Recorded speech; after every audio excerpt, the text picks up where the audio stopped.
জয় জগন্নাথ। আমরা আজ পুরীর মন্দিরে এসে গেছি। দেখুন বাইরে থেকে দর্শন করছি, ভেতরে জানেন ক্যামেরা অ্যালাউড নয়। দেখুন বাইরের পুরো চত্বর আপনাদের দেখাচ্ছে। এই সেই ফেমাস জগন্নাথ দেবের মন্দির। জগন্নাথ দেবের মন্দিরের সামনে আমরা দাঁড়িয়ে আছি।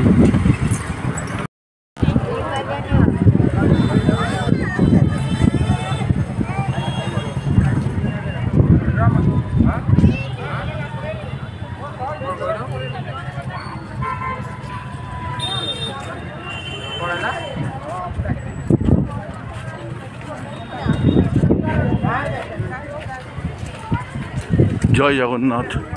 দেখুন কাল জগন্নাথ মন্দিরটা কত সুন্দর করে সাজানো হয়েছে। আজ আমরা জগন্নাথ দেবের মন্দিরে এবার প্রবেশ করব। আপনাদের দেখাচ্ছি জগন্নাথ দেবের মন্দির। আপনারা দর্শন করুন, নমস্কার করুন জগন্নাথ দেব।